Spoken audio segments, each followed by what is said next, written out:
Genesis की किताब पैदाइश उत्पत्ति स्टडी कर रहे हैं और हमने पहले 2 चैप्टर्स लास्ट 2 सेशंस में किए। आज हम थर्ड चैप्टर को देखेंगे। Actually it's nicely coincides with the season. जैसे राख के बुद्ध को दुनिया के बहुत सारी जगहों पे मनाया जा रहा है, तो जो उसमें अल्फाज अदा किए जाते हैं वो उस चीज़ को याद किया जाता है कि इंसान खाक है और खाक में लौट जाएगा। और यही अल्फाज जो थे ये इस चैप्टर में अदा किए गए। और ये चैप्टर जो है basically it's titled as the fall of man.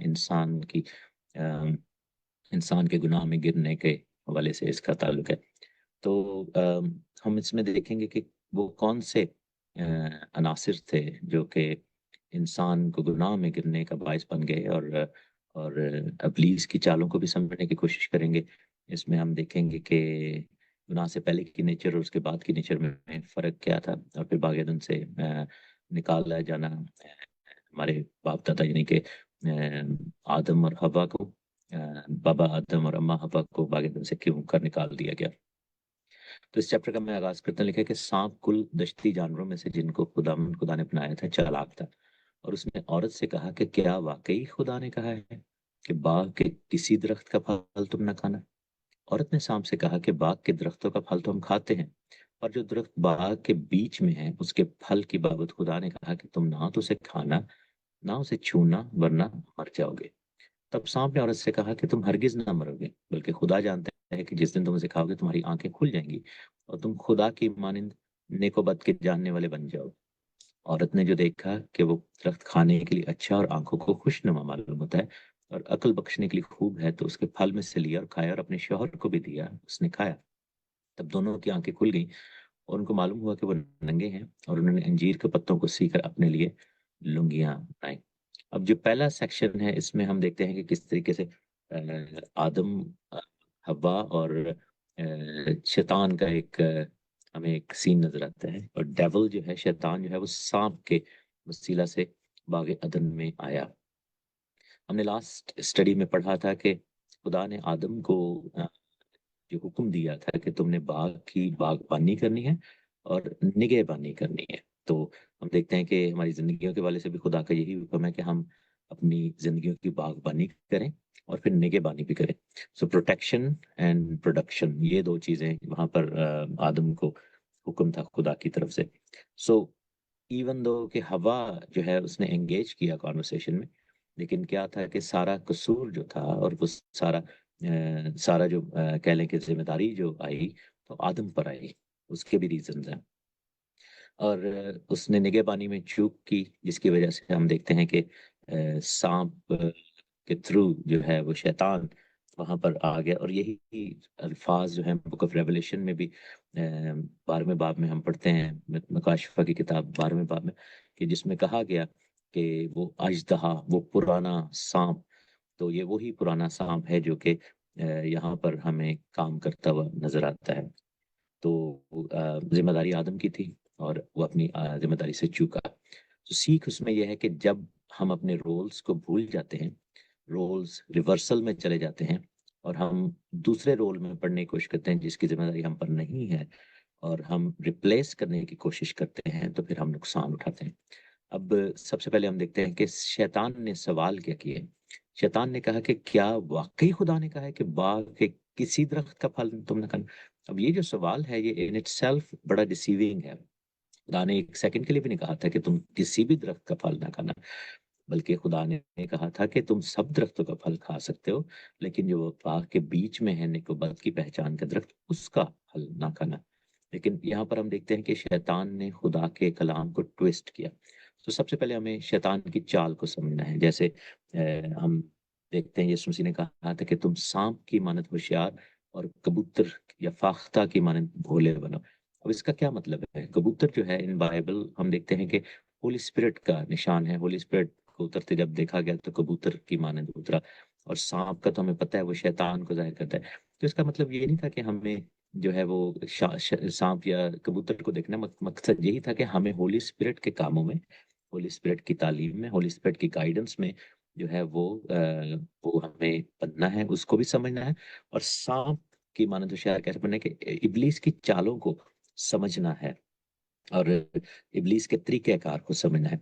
इब्लीस क्या करता है कि हर वक्त कलाम को ट्विस्ट करता है। वो कलाम को समझता है, कलाम को जानता है, क्योंकि ऑब्वियसली एक ज़माने में वो भी फरिश्ता था, एक इलाही मुकर्रब फरिश्ता था, और वो जानता है, सब कुछ जानता है। आप देखें कि जब यीशु मसीह की आज़माइश हुई, अगेन जो रोज़ों का थीम है उसके साथ वो चीज़ जुड़ी होती है। तो मत्ती 4 बाब में हम देखते हैं तो वहाँ पर कलाम को ही यूज़ करके उसने कहा कि तेरी बाबत ये लिखा हुआ है कि अगर तू अपने तई गिरा दे तो फरिश्ते तुझे उठा लेंगे, तो तू ऐसे कर, इधर से छलांग लगा हैकल के कुंगरे पर से। और यीशु मसीह ने कलाम से ही जो है उसको डील किया। अब क्या है कि कलाम मुकद्दस को ट्विस्ट करना जो है वो सांप का, शैतान का काम है। और उसको अगर हमने डील करना चाहते हैं, अगर हम चाहते हैं कि कलाम हम उसको डिफीट करें, शिकस्त दें, तो हमें भी कलाम मुकद्दस ही को यूज करना है और राइटफुल वे में यूज करना है। तो शैतान की चालें समझ आती हैं कि उसने कलाम को ट्विस्ट किया, उसने ऐड किया, उसने कलाम में ऐड किया। और आप ये देखें कि बाइबल की सबसे आखिरी आयत भी यही है। बुक ऑफ रेवलेशन के अंदर जाएं, उसका जब बिल्कुल लास्ट चैप्टर पढ़ते हैं तो जो लास्ट आयत है उनमें लिखा है कि इस नबूवत के कलाम में ना तो कुछ बढ़ाना और ना ही इसमें तू कुछ घटाना, क्योंकि जो इसमें बढ़ाता या घटाता है उसके लिए दुख और गम बढ़ जाएगा और उसकी बरकतें खत्म हो जाएंगी। और वो शख्स जो है इस डेंजर में है कि वो गुनाह में गिर जाए। तो हम देखते हैं कि सबसे पहली नॉर्मली यहाँ पर ये नजर आती है, सबसे पहली जो प्रॉब्लम यहाँ पर नजर आती है वो ये है कि शैतान ने खुदा के कलाम को ट्विस्ट किया और उसमें ऐड किया। और यही काम हवा ने भी किया। हवा ने आगे जो जवाब दिया, हवा ने जवाब दिया कि बाग के दरख्तों का फल तो हम खाते हैं, पर जो दरख्त बाग के बीच में है उसके फल की बाबत खुदा ने कहा है कि तुम ना तो उसे खाना और ना छूना, वरना मर जाओगे। अब यहाँ पर हम देखते हैं कि ये जो छूने वाला बात है ये खुदा ने नहीं की थी। आदम को सिंपल ये हुक्म दिया गया था कि बाग के दरख्त का फल जो है वो नहीं खाना, ये नहीं कहा था कि छू नहीं सकते। तो हवा ने क्या किया कि कलाम मुकद्दस में ऐड किया। और यहाँ पर अगेन वही गलती की जो शैतान उससे करवाना चाह रहा था, कि हवा ने जो है वो एडिशन किया, जो खुदा ने बात की उसमें उसने अपनी तरफ से भी बढ़ाया। अब इसके ऊपर दो स्कॉलर्स जो है ना दो तरह की बात करते हैं कि this is the female nature, कि हमारी बहनों से माजरत, मैं I am not being sexist here, ये फीमेल नेचर है कि दे यू नो जो गॉसिप का जो कॉन्सेप्ट है वो ऑब्वियसली फीमेल से ज्यादा जुड़ा होता है, तो हम बात को ऐड कर देते हैं। अगर कोई औरत बात में एम्फोसिस डालना चाहती है तो वो क्या करती है कि बात को बढ़ा चढ़ा के बताते हैं। अ, या फिर दूसरा कॉन्सेप्ट ये भी इसमें कहा जाता है कि ये भी हो सकता है कि आदम जो है वो उसने ओवर प्रोटेक्टेड होके उसने सोचा होगा कि वो ट्रस्ट नहीं कर रहा था अपनी अपनी हवा के ऊपर, और उसने बजाय इसके कि उसको क्लियर बात बताता है और ये बताता है, उस कुछ लोग कहते हैं कि ये एडिशन आदम की तरफ से हुआ था, उसने हवा को अपनी तरफ से ऐड करके बताया ताकि मैं पक्का कर दूं इसको कि ये टच ही ना करे, मुझसे पूछे ही ना, क्वेश्चन ही ना करे। अगेन वही बात आती है कि female nature is inquisitive, they are by nature emotional and inquisitive. और हम देखते हैं कि आदम शायद उस नेचर को देख रहा था, तो आदम ने क्या किया कि अपनी तरफ से उसमें उसको और डरा दिया। तो जब कलाम में एडिशन किया जाता है तो डर पैदा होता है, खौफ का वहां पर आंसर था। और कुछ स्कॉलर्स जो है, यहूदियों के स्कॉलर्स जो हैं, ये बिलीव करते हैं, ये बाइबल में ऐसे नहीं लिखा लेकिन उनकी जो एक्स्ट्रा बिब्लिकल बुक्स हैं या एक्स्ट्रा कैनोनिकल बुक्स हैं, जैसे बुक ऑफ जुबलीज है और इसके अलावा याशर की किताब है, तो उसमें कहा जाता है कि जो शैतान था ही actually pushed Eve towards the tree, और वो क्या हुआ कि जैसे किसी को धक्का दें और वो टच करता है, तो शी एक्चुअली बाय लाइक उसने जब उसको पुश किया तो वो उसके साथ लगी। और एक तरह से साबित हुआ कि नहीं, इसको टच करने से नहीं होगा। That is what convinced Eve to take the fruit. क्योंकि हाँ, लेकिन बाइबल में ये चीज नहीं लिखी इसलिए हम इसके ऊपर वो नहीं कर सकते, ज्यादा डिवेल नहीं कर सकते। लेकिन जो रवायत ये कहती है यहूदियों की कि हवा को उसने इस तरह साबित किया। अब प्रॉब्लम ये थी कि जब हम कोई चीज ऐड करते हैं कलाम मुकद्दस में और फिर गलत साबित होते हैं तो हमारा गुनाह में गिरना आसान हो जाता है। अब यहाँ पर यही हुआ कि यहाँ पर ये तीसरा जो जो फैक्टर है यहाँ पर जो अनोमली नजर आती है वो ये है कि यहाँ पर Adam being head of the family, being the head of the world, he should have been dealing, उसको चाहिए था कि ये कॉन्वर्सेशन वो कर रहा होता। और बाइबल को जब इंग्लिश में पढ़ते हैं या हिब्रू में पढ़ते हैं तो इट सेज कि एडम वाज देयर, आदम वहीं पे खड़ा हुआ था, वो देख रहा था। आदम के अंदर भी इंक्विजिटिवनेस आई हुई थी। उसने उस चीज को अलाउ किया कि एक इंट्रूडर आया है, एक बाहरी एलिमेंट आया है, और उसने बजाय इसके कि वो लीडरशिप रोल लेता, उसने हवा को लीड करने दिया। और वहां पर हवा जो है वो एक हेड के तौर पर वहां पर कॉन्वर्सेशन कर रही है। इसको जेजेबल स्पिरिट कहते हैं बेसिकली, जब हम स्पिरिचुअल realm में इसके बारे में देखते हैं, क्योंकि बाइबल में किरदार है इजबल, जो जेजेबल जो थी क्वीन थी, और उसका हस्बैंड जो था वो एहब था। एहब जो था वो सब ड्यूड था और जेजेबल डोमिनेंट थी। तो वो रोल रिवर्स हो गए, क्योंकि जैसे हम देखते हैं ना कि कलीसिया बदन है, मसीह हेड है। यही चीज बाइबल में हमें खुदा बताता है कि मर्द सर है, औरत जो है वो बदन है। दोनों का अपना अपना फंक्शन है, दोनों का अपना अपना रोल है। कोई एक से, यानी कि मर्द औरत से बढ़ के नहीं, औरत मर्द से बढ़ के, लेकिन एक ब्लेसिंग का जो है एक वर्क फ्लो है वो इस तरीके से होता है। तो आदम को वहां पर वो रोल नहीं प्ले कर सका जो करना चाहिए था। और ये सारी कॉन्वर्सेशन अगर आदम के साथ होती तो आदम फैक्चुअल होता, क्योंकि ये जब हुक्म दिया गया था तो आदम को डायरेक्ट दिया गया था। हवा को सेकंड हैंड वो चीज पहुंची थी, जिसमें या तो आदम ने ऐड किया या फिर हवा ने खुद बात ऐड की। तो अगर आदम होता तो वो बड़ा क्लियर होता, उसने कहना था कि नहीं, ऐसा नहीं है। एक और चीज हम आगे जाके पढ़ते हैं कि फिर जो औरत ने जब ये बात की, तो सांप ने कहा कि तुम हरगिज नहीं मरोगे। ये वो पॉइंट है जिस पर यहूदी स्कॉलर्स कहते हैं कि उसने पुश किया और उसको टच हो गया और उसने देखा कि वो शी स्टिल अलाइव। तो हवा जो है वहां पर वो झूठी साबित होगी। अब शैतान ने जो चीज उनको सेल करने की कोशिश की, जो आइडिया उनको दे रहा था, वो उसने कहा कि जिस दिन तुम उसे खाओगे तुम्हारी आंखें खुल जाएंगी और तुम खुदा की मानंद हो जाओगे। अब ये चीज जो है, अगर हम ये साया 14 बाब पढ़ें तो वहां पर जो 7 दफा उसने मैं का लफ्ज यूज किया, 5 से 7 दफा। और उसने कहा कि मैं ऐसे करूंगा, मैं अपना तख्त जो है वो खुदा के तख्त से ऊपर ले जाऊंगा, ये करूंगा, और मैं खुदा की मानंद बन जाऊंगा। तो ये जो डिजायर थी, ये शैतान में थी, लूसीफर में थी, कि वो खुदा की मानंद और जिस गुनाह में वो गिरा था उसी गुनाह में उसने इनको भी गिराने की कोशिश की। अब यहाँ पर बात ये थी कि आदम और हव्वा को ये कहना चाहिए था, और आदम जो है अगर लीड कर रहा था, क्योंकि हम पहले चैप्टर में जब हमने पढ़ा था, उसके पहले चैप्टर के वर्स 26 और 27 में लिखा था कि खुदा ने कहा आओ हम इंसान को अपनी मानद बनाए, अपनी शबीह पर बनाए। तो उनको पता था कि वो खुदा की शबीह पर हैं, उनके अंदर खुदाई सिफात थी, उनके अंदर वो चीजें थी जो खुदा की जात में हैं, खुदा की जात के एट्रीब्यूट्स खुदा ने रखे थे। तो उसका जो लॉजिकल और उसका जो बेस्ट जवाब होता है वो यही होता है कि भाई तू हमें ये क्या ऑफर कर रहा है, ये ब्लेसिंग तो ऑलरेडी हमारे पास है, हम तो ऑलरेडी खुदा की मानंद है। तो हमें कैसे कह रहा है कि हम खुदा की मानंद बन जाएंगे। लेकिन वो इस चीज में गिर गए। यही चीज यही चीज शैतान ने यीशु मसीह पर आजमाने की कोशिश की। जब हम मत्ती 3 बाब में पढ़ते हैं तो उसमें लिखा है कि यीशु मसीह जब पानी का बपतिस्मा लेकर आए तो निकले हैं पानी से, तो कबूतर, पाखरू कबूतर की मानद उतरा, और आसमान पर से आवाज आई कि ये मेरा प्यारा बेटा है जिससे मैं खुश हूँ, इसकी सुनो। जब हम चौथे चैप्टर में देखते हैं कि 40 दिन के रोजे के बाद यीशु मसीह जब बियाबान में थे और शैतान आया और उसने आजमाया, तो उसने सबसे पहला जो बात की यीशु मसीह को, उसने कहा अगर तू खुदा का बेटा है तो इन पत्थरों से कह तो ये रोटी बन जाए, अगर तू खुदा का बेटा है तो यहाँ से छलांग लगा दे, अगर तू वो बार बार एक ही चीज पे एम्फसाइज कर रहे थे। क्यों? क्योंकि खुदा ने 40 दिन पहले डिक्लेयर किया था कि ये मेरा प्यारा बेटा है। और वही चीज जो कि यीशु मसीह के पास थी वही उसके अगेंस्ट यूज कर रहा था, वही इब्लीस उसके खिलाफ यूज कर रहा था कि अगर तू खुदा, यानी कि उसको तिड़ा रहा था खुदा यीशु मसीह को। इब्लीस जो है वो पंप कर रहा था कि ये मुझे प्रूव करो। और यही चीज यहाँ पर भी होती है कि उनकी जो ब्लेसिंग जो ऑलरेडी उनके पास थी, इब्लीस ने वही उनके खिलाफ यूज कर दी कि तुम खुदा की मानंद बन जाओगे। अब ये एक बड़ी प्रॉब्लम है, और यही चीज हमें अपनी लाइफ में भी देखनी है, ये पैटर्न हमें देखना है कि जब जब जो जो ब्लेसिंग हमें मिलती है, जब जब हम उस ब्लेसिंग को रिसीव करते हैं, वो ही शैतान हमारे खिलाफ यूज करना शुरू कर देता है।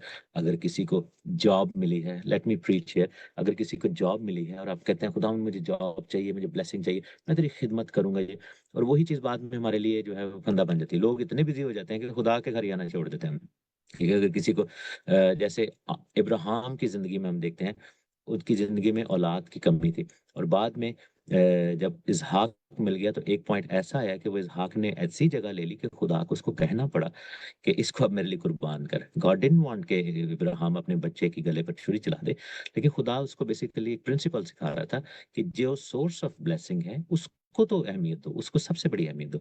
जो चीज तुम्हारे पास है उसको अपने अगेंस्ट यूज होने ना दो। तो हम क्या करते हैं कि हम उसी ही बाजुकात ब्लेसिंग्स तो रिसीव करते हैं, लेकिन बाजुकात क्या होता है कि वही ब्लेसिंग्स हमारे लिए फंदा भी बन सकते हैं, क्योंकि शैतान उनको यूज करना चाहता है। तो हमारी जो ब्लेसिंग्स हैं वो खुदा की बादशाही और उसकी किंगडम के लिए हमें दी गई हैं। हमें खुदा के कलाम को, हमें खुदा के नाम को जलाल देने के लिए दी गई हैं। लेकिन क्या होता है कि वही ब्लेसिंग हमारे लिए फंदा भी बन सकती हैं। वो कब होती हैं? कि जब हम प्राइड का शिकार होते हैं। अगर हमें ब्लेसिंग्स मिल रही हैं, और यही बात पौलुस रसूल ने भी कही थी ना, कि ऐसा ना हो कि नेमतों की कसरत के सबब से मैं फूल जाऊं, तो इसलिए खुदा ने एक कांटा मुझे चुभाया हुआ है, ताकि मैं जो है वो अब मैं हम्बल होकर रहूं। और ये चीज होती है, ये ह्यूमन नेचर में है, कि the more we have, the easier it is for us to be to fall in temptation and fall in the sin। ज्यादा जिनको मिलता है उनके पास उसको खोने का डर भी ज्यादा होता है, और खोने का डर जब ज्यादा होता है तो फिर आजमाइश भी बड़ी होती है। तो यहाँ पर यही हुआ। तो बाइबल में लिखा है कि जब ये चीज हुई, तो हम देखते हैं कि रोल रिवर्स हुए, जो कि गलत हुआ। कलाम ट्विस्ट किया गया, जो कि गलत हुआ। कलाम में एडिशन किया गया, जो कि गलत हुआ। उसके बाद हम देखते हैं कि जो ब्लेसिंग थी उसको उसके खिलाफ यूज हुआ, और उन्होंने ब्लेसिंग को रिकग्नाइज नहीं किया, बल्कि अलाउ किया कि ब्लेसिंग जो ऑलरेडी उनके पास थी वो अलाउ कर दिया कि वो यूज हो जाए उनके अगेंस्ट। और फिर आगे जाकर हम देखते हैं कि हवा ने फल लिया और खाया, और अपने शौहर को भी दिया। और बाइबल में लिखा है कि तब उनकी आंखें खुली और उनको मालूम हुआ कि वो नंगे हैं। जब शैतान के कहे में आकर इंसान जो जो जो फॉल्स चीज है उसको ब्लेसिंग समझ के रिसीव करता है, तो उससे फिर इंसान को एहसास होता है कि अब वो नंगा हो गया है। अगर जब वो खुदा की हुजूरी में थे तो वो नूर में चलते थे, तब उनको ये एहसास नहीं था, शर्मिंदगी का, गिल्ट का एहसास नहीं था। लेकिन जैसे ही गुनाह में गिरे, सबसे पहले उनको गिल्ट का एहसास हुआ। और जैसे हमने लास्ट उसमें पढ़ा था कि वो नंगे थे लेकिन शर्माते ना थे, इसलिए कि वो नूर से मुलब्बस थे। नूर से एक ऐसी है कि जैसे आपके इर्द गिर्द नूर का लिबास है। और इसके लिए हमने रेफरेंसेस भी देखे थे कि जो है वो आफताब की मानिंद चमकेंगे। मत्ती 13वें बाब में हमने ये देखा था कि ईमानदार जो है खुदा की बादशाही में। और हमने देखा था कि मूसा 40 दिन जो है वो पहाड़ पर रह के आए थे खुदा की जुरी में, तो उनका फेस नूर से चमक रहा था। सो जब जब वो खुदा की जुरी में थे तो नूर उनके अंदर से निकलता था, और उनको कुछ चीज पहनने की जरूरत नहीं थी, क्योंकि उनका नंगापन जाहिर नहीं होता था, क्योंकि वो कवर्ड थे। लेकिन क्या हुआ कि सडनली जैसे लाइट स्विच ऑफ हो जाती है, वहां पर हुआ। तो उसमें फिर एक और काम हुआ कि जब उनको पता चला, तो बाइबल में लिखा है कि उन्होंने इंजीर के पत्तों को सीकर अपने लिए लुंगियां बनाई, फिग लीव्स जो है वो लिए। अब एक और यहाँ पर प्रिंसिपल हमें नजर आता है कि गुनाह का खात्मा है या गुनाह की कवरिंग है, हम अपने कामों से नहीं कर सकते। फिग लीव्स जो है वो आपके हाथ के काम को जाहिर करते हैं। They represent the works. और ये बात पौलुस रसूल ने बड़ी क्लियरली बताई कि ईमान जो है, ईमान से निजात है। निजात ईमान से पाई जाती है, एमाल से नहीं है। जो अपने एमाल पर तकिया करता है वो लानत के नीचे है, गलेशियंस में लिखा हुआ है। लेकिन जो निजात पाना है, इकरार मुंह से किया जाता है, निजात पाना ईमान से। और लिखे रास्तबाज ईमान से जीता रहेगा, रोमियो पहले बाब में। तो यहाँ पर हम देखते हैं कि कवरिंग करने की कोशिश की, लेकिन वो नाकाफी था। उनकी कवरिंग नहीं थी हुई, और वो अपने आप को छुपाने की एक नाकाम कोशिश कर रहे थे, जो कि उनके लिए। फिर आगे जाकर हम देखते हैं कि जो नेक्स्ट फेज है उसमें हम देखते हैं कि कन्फ्रंट्रेशन होती है। खुदा उनके पास आते हैं, और लिखा है कि जो ठंडे वक्त में बाग में फिरता था खुदा, उसकी उनकी आवाज सुनी, और आदम और उसकी बीवी ने अपने आप को छुपाया दरख्तों के बीच में छुप के।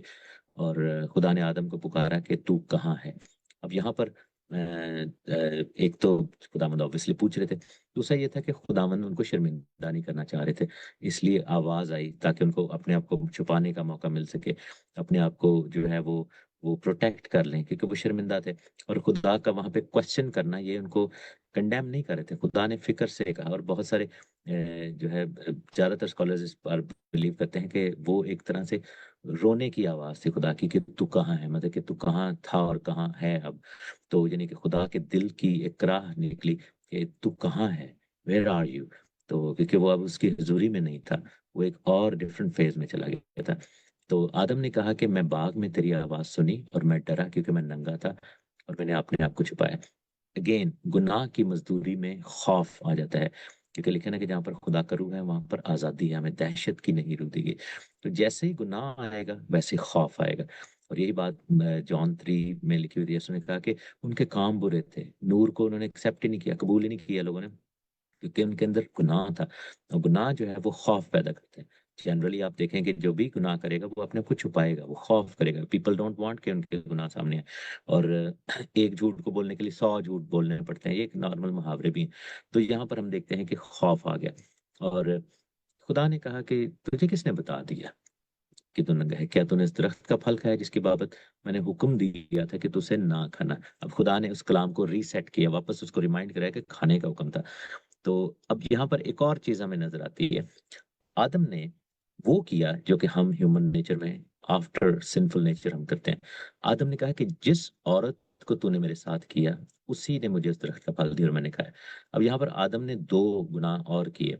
एक तो उसने अपना सारा मलबा उस औरत पे डाल दिया, ठीक है ना, अपनी बीवी पे, अपनी हवा पे उसने डाल दिया। और दूसरा, उसने इल्जाम पहले एक औरत को भी दिया इल्जाम, और दूसरा इल्जाम खुदा को दिया। क्योंकि आप ये देखें कि जब जानवरों के नाम रखे गए थे, तो वहां पे लिखा है कि आदम के लिए उसकी मानद कोई मिला ही नहीं था। आदम तो बड़ा मुतलाशी था कि भाई मेरे अगर मेरा भी तो जोड़ा होना चाहिए। यानी कि दुआएं कर करके, उसने मिन्नतें कर करके मांगी खुदा से ब्लेसिंग। लेकिन जब गुनाह हो गया, वो डरा हुआ है और वो ब्लेम गेम में आ गया। और उसने खुदा पर भी इल्जाम लगा दिया और औरत पर। उसने कहा जी, इस औरत ने जिसको तूने मुझे दिया। हालांकि वो तो आदम ने मांगा था, ठीक है ना, आदम ने ही तो सर्च आउट किया था। तो ये एक ह्यूमन नेचर है कि हम इल्जाम तराशी में चले जाते हैं। जब हम गुनाह में पड़ते हैं, जब हम इब्लीस के हाथों में सताए जाते हैं, तो लोग जो है वो फिर खुदा को इल्जाम देते हैं, खुदा को बुरा कहना शुरू कर देते हैं, खुदा के खिलाफ बात कर देते हैं। जैसे ही कोई छोटी सी बात होती है तो वो खुदा को जो है वो ब्लेम करते हैं। और वो ब्लेसिंग जो कि एक वही आदम था जिसने कहा था ये तो मेरी हड्डी में से हड्डी, मेरे गोश्त में से गोश्त है, और मैं इसके साथ, इंसान जो है वो माँ बाप को छोड़ेगा और इसके साथ जुड़ा रहेगा, और बड़ा ही उसने थैंकफुल था। लेकिन यहाँ पर हम देखते हैं कि गुनाह जो है वो सेपरेशन को जाहिर करता है।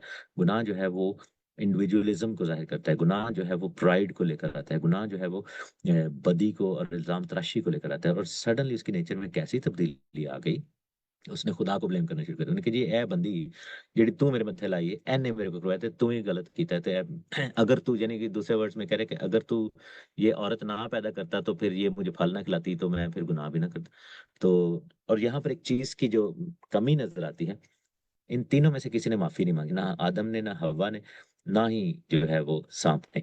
और इन तीनों ने ब्लेम किया। जब खुदा ने हवा से फिर पूछा कि भाई तूने ये क्या किया, उसने भी आगे सांप पे डाल दिया। उसने कहा जी ये सांप ने मैंने करवाया सारा कुछ, मेरा क्या कसूर है? अगर ये ना होता तो मुझे, अगेन उसने खुदा पे भी एक तरह से क्रिएशन को उसने हकीर जाना। तो जब ये सब हुआ तो खुदा ने सांप से फिर कंफर्म करने की कोशिश नहीं की। खुदा ने सांप से सिर्फ उसको सजा दी। उसको कहा तो तू, तूने ये किया है, सब चौपाएं और दस्ती जानवरों में तू मलाउन ठहरा, और तेरे, तू पेट के भर चलेगा और अपनी उम्र भर खाक चाटेगा। अब यहाँ पर साइंटिफिकली ये प्रूव होता है कि जब सांपों पर उन्होंने रिसर्च की, तो उनकी बॉडी पर ऐसे निशान थे, क्योंकि वो बगैर पाँव के और हाथों के होते हैं, कि प्रीवियसली प्री हिस्टोरिक जो स्नेक्स थे, उनके, यानी कि उनको शवाहिद मिले हैं कि दे हैड आर्म्स, जैसे जैसे ये जो केचुए होते हैं जिस तरह से, तो उनके छोटे छोटे टेंटिकल्स होते हैं, आर्म्स होते हैं। तो खुदा ने देखें कि ये काम खुदा ने वहां पर प्रोनाउंस की ये बात, और तो उम्र भर खाक चाटेगा। तो सबसे पहले जो है डेथ का जो जो कह लें कि पैगाम था, वो सांप को दिया गया। लेकिन साथ में एक प्रोफेसी हुई जो कि बाइबल हमें बताती है कि सबसे पहला इवेंजलिस्ट खुदा खुद है। और खुदा ने कहा कि मैं तेरे और औरत के दरमियान, तेरी नस्ल और औरत की नस्ल के दरमियान अदावत डालूंगा, वो तेरे सर को कुचलेगा और तू उसकी एड़ी पर काटेगा। अब ये जो बात थी, यही चीज थी जिसकी वजह से पैदाइश 6 बाब में आगे जाकर हम देखते हैं कि फॉलन एंजल्स ने इंसान की बेटियों को लिया और उनसे शादियां की और उनको खराब किया उनको, क्योंकि शैतान को सिर्फ इतनी इंफॉर्मेशन थी कि औरत की नस्ल में से आएगा जो मेरे सर को कुचलेगा। और उसने दुनिया की सारी औरतों को तबाह करने की कोशिश की, और सिर्फ नूह का घराना जो है वो पीछे बचा था। और तो यहाँ पर एक चीज है। दूसरा ये है कि जो नस्ल के लिए बात की जाती है, वो ये वहां पर वर्ड आया है जीरा।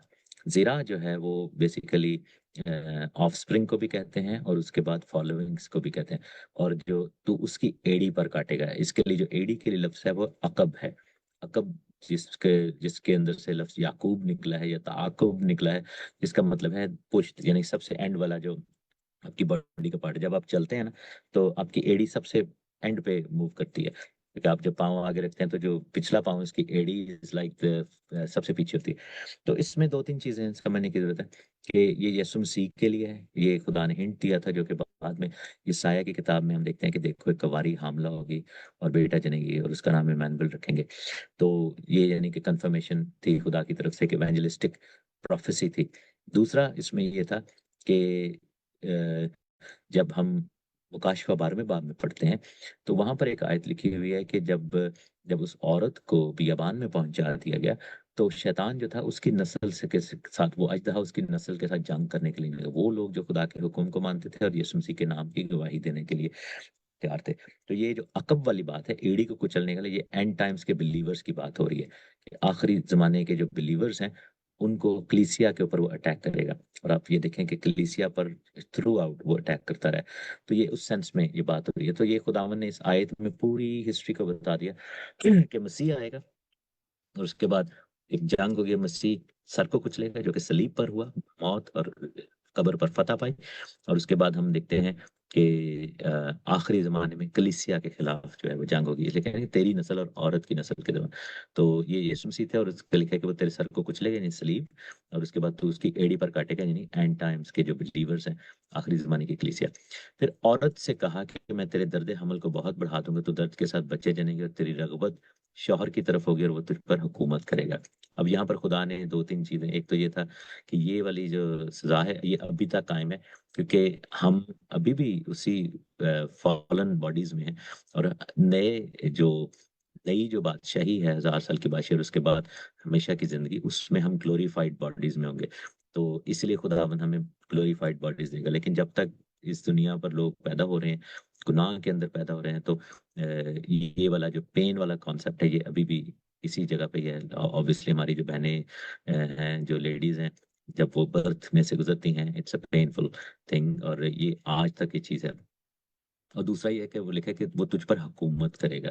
पहले कहा था कि मैं इसकी मानद बनाऊंगा मददगार, लेकिन खुदा ने वहां पर एक और चीज रीसेट की कि उस वक्त आदम को डील करना चाहिए था, जो कि हवा ने किया, तो उसको वापस ही actually try to put her back into her role.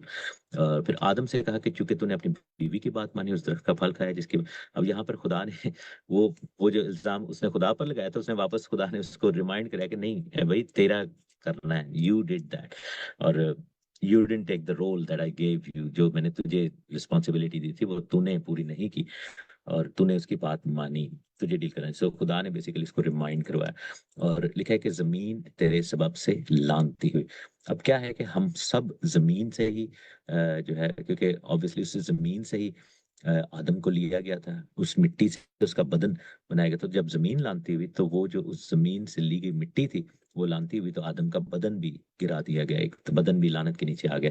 और इसीलिए लिखा है कि तू खाक है और खाक में लौट जाएगा। मीन्स के जो बदन है अब वापस जमीन के हवाले किया जाएगा। और जब हम यीशु मसीह की सेकंड कमिंग पर होंगे, तो लिखा है कि वो जो खाक में सो रहे थे वो जी उठेंगे और हवा में उड़कर इस तरह उनको जलाली बदन दिया जाएगा। तो इसलिए हमें जलाली बदन मिलना जरूरी है, क्योंकि जो बदन इस वक्त हम लिए फिरते हैं, ये उस लानती जमीन से लिया गया है, जो कि गुनाह के सबब से लानती हुई। प्लस ये था कि सेकंड चैप्टर में हमने देखा था कि लिखा कि अभी खेती बाड़ी नहीं हुई थी, खुद ब खुद चीजें उगती थी, आसमान से कोहर आती थी, ओस पड़ती थी। लेकिन अब लिखा है कि तू अपनी मशक्कत के साथ उम्र भर जो है हाथ की मेहनत से करेगा तुझे सब कुछ, और जमीन ऊंट कटारे उगाएगी। मीन्स के ब्लेसिंग जो है, वो फेवर जो है वैसी नहीं रहेगी जैसी गुनाह से पहले की थी। तो खेत की सब्जी खाएगा और ये सब कुछ, यानी कि ये फिर खुदावन ने उनको बताया। और फिर एंड पे जो वर्स नंबर 19 के एंड पे लिखा है कि तू खाक है और फिर खाक में लौट जाएगा। जो कि हम जब रोजा रखते हैं, जब हम दुख उठाते हैं, जब हम मसीह के सलीब को याद करते हैं, तो ये सब कुछ हमें नजर आता है। और यीशु मसीह ने वो तमाम सजाएं अपने ऊपर ली। एक और चीज है कि जब यीशु मसीह की आजमाइश हुई, जब उन्होंने रोजा रखा, तो सबसे पहली आजमाइश खाने पीने की ही थी। उसने कहा कि अगर इस पत्थर को अगर रोटी बन जाए तो फिर तू इसको खा ले, तुझे भूख लगी है।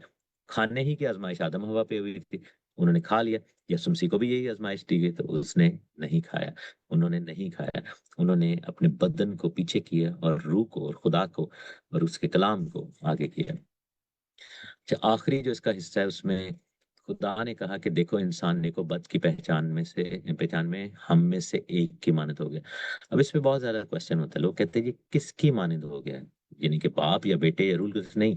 बेसिकली द थिंग इज के हेवन में खुदा और एंजल्स जो हैं वो उनको गुनाह के बारे में पता था, ऑब्वियसली इब्लीस ने भी गुनाह किया था। तो ये बेसिकली इसका सिंपल ये मतलब है कि खुदा ये कह रहे हैं कि ये जो नॉलेज जो हेवन में था, क्योंकि इंसान को गुनाह के बारे में अंदाजा नहीं था, तो ये बेसिकली वहां पर खुदा ने जो है वो कहा कि अब ये हम में से एक की मानद हो गया। इसका मतलब ये नहीं कि वो डिवाइन हो गया, मीन्स के in the knowledge of good and evil.